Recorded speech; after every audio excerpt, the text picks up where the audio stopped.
Hi everyone, welcome to Let's Play Yu-Gi-Oh! Duelists of the Roses. This is my side of the chapter, because I'm going to be playing on Yugi's team, while my brother is playing on Kaiba's team, as you have already know, since his videos came first. Son of a bitch, I'm the leading guy here, and I get upstaged by the sideshow. What the hell? Ah, it doesn't matter. The British Empires in the 1480s. The War of the Roses, a power struggle between the houses of Lancaster, Red Rose, and York, White Rose, to decide a royal successor was nearing an end. And how did they debate these? With a child's card game! With the Yorkists well in the lead, the reign of Richard III was but a step away. And in France, Yugi, Henry Tudor, the last Lancastrian heir, was being forced to live a life of exile. The Lancastrian forces were rendered powerless by the ancient cards of sorcery wielded by Seto and his 7 followers, who was known as the Rose Crusaders, serving under the flag of Lord Crawford, a powerful Yorkist nobleman. Lacking a duelist to champion their cause, defeat was imminent for the Lancastrians. In England, duel card games were still at the fledgling stage. Thus, the Lancastrians had to look elsewhere for a duel master capable of facing the Rosencreutz in battle. With this in mind, Margaret May Beaufort of Lancaster secretly requested a high druid to summon a duelist from another age, because druids could time travel, motherfucker! They had a flux competitor built in Stonehenge! Why do you think we're never allowed there? Oh! Summoned from the mystic circles of red and white roses, the one capable of harnessing pure power. There was truth to the legend of the Rose Duelist. Lady Margaret, I did it! Now we have the means for defeating the evil voices of the Rosencreutz. Oh, my apologies. In my excitement, I've forgotten what I was in the presence of the Rose Duelist. Also forgive my poor pronunciation. Allow me to introduce myself. I am Simon McMurran, High Druid and Servant of Lancaster. May I be so bold as to ask the name by which the Rose Duelist would like to be known? You may call me Matt of the something. I don't know. Matt, a fine name indeed. Now, here's the situation. The year is 1485. And you are currently in Stonehenge, near Salisbury, England. The British Empire is in turmoil with the House of the Lancasters, rightful claim to the throne being challenged by the Yorkist usurpers. You figure with the fact that we had time travel here, you figured that would be carried on into your age, but apparently not. But card games, that's where it's most important. Card games! The power struggle is referred to as the War of the Roses, a name based on the badges used by those sides. A red rose for the Lancastrians, and a white rose for the Yorkists. Right now, our kingdom is threatened by the Yorkists and their wrongful claim to the throne. You'd figure if I was a historian, I would know this.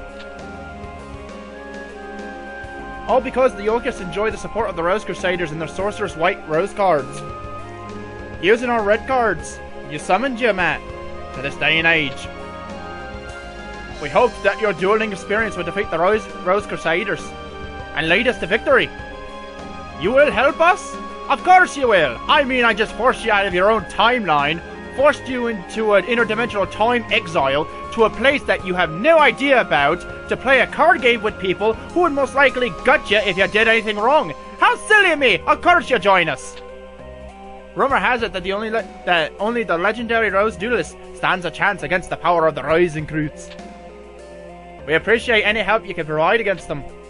Before I forget, I should warn you the rules to dueling differ here from those of your age, because apparently from Druidism, I know this, because we have time travel. Here in England, dueling is governed by what is known as the perfect rule. No wonder I can never duel people in England, they play a whole different game. In addition to several minor distinctions, there are 2 major differences. One is the existence of movement and positioning, the other is the deck leader concept. These are two aspects of dueling that were lost in the process when the ancient sport of duel monsters was adapted to card form. The perfect rule represents these lost rules that were miraculously revived here in England. Because I'm a druid, I know all this. Perhaps a practice duel will serve better than an explanation, shall we? We don't need to. First, Matt, you must select a deck to duel with. It is important that you feel the vibrations of a deck later. The minute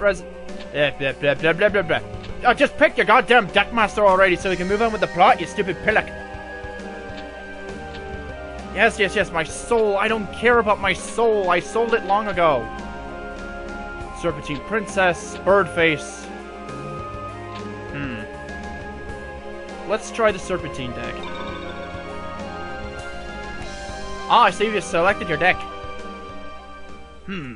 So that's the effect of the Celtic Red Rose cards. It looks like there's some truth to the rumor the Red Rose cards are capable of time transformation. Who's there? Shut up, Simon! It's been some time since the Battle of Barnet, old one. Rosencreutz, what brings you here? Only a member of the Rose Crusaders may call me by that name. If you may recall, I told you once before that you may only address me as Seto. Or does memory fail you, old man? And you must be the dreaded Rose Duelist. I must admit there's a certain aura of power emanating from you. But too bad you don't got anything to resemble that of a blue-eyed white dragon. Ha! Suck it, loser! I believe an introduction is in order. I am Seto, leader of the Rose Crusaders. There are members of our little group who prefer to call me by the name of C. Rosencreutz. I'll ask you again, what brings you here, Seto? Mind your manners, old man, I have money. Wait, no, that doesn't work. What else would bring me here? I've come for the Red Rose cards. After all, it was you who showed me how the summoning capabilities would evolve when the Red Rose cards are combined with the transparent powers of the White Rose cards. You aren't thinking of attempting the Forbidden Rose summoning?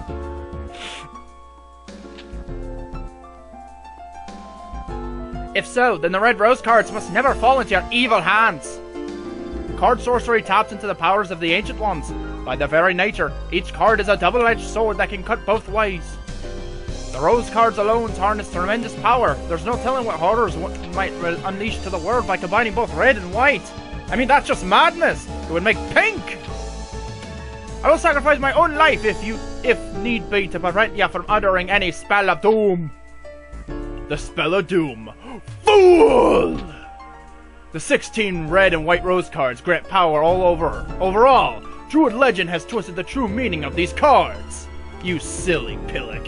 Hey, that's my line. Screw the rules. We Rose Crusaders have sworn to create a utopia free from the ravages of war. I think Hitler went with the same speech, too. Yeah, you've all seen this from, Robert's side of the story so far. I don't care anymore. I don't care. I don't care. Rose Duelist.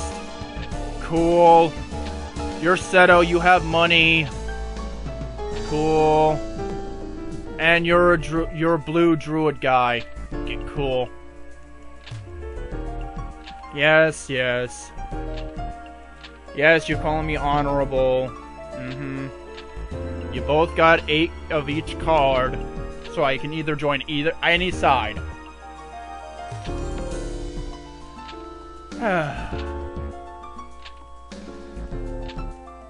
I also like the fact that Simon's trying to stay my hand saying, "Remember, I summoned you to this world. You have to side with us, you bastard!"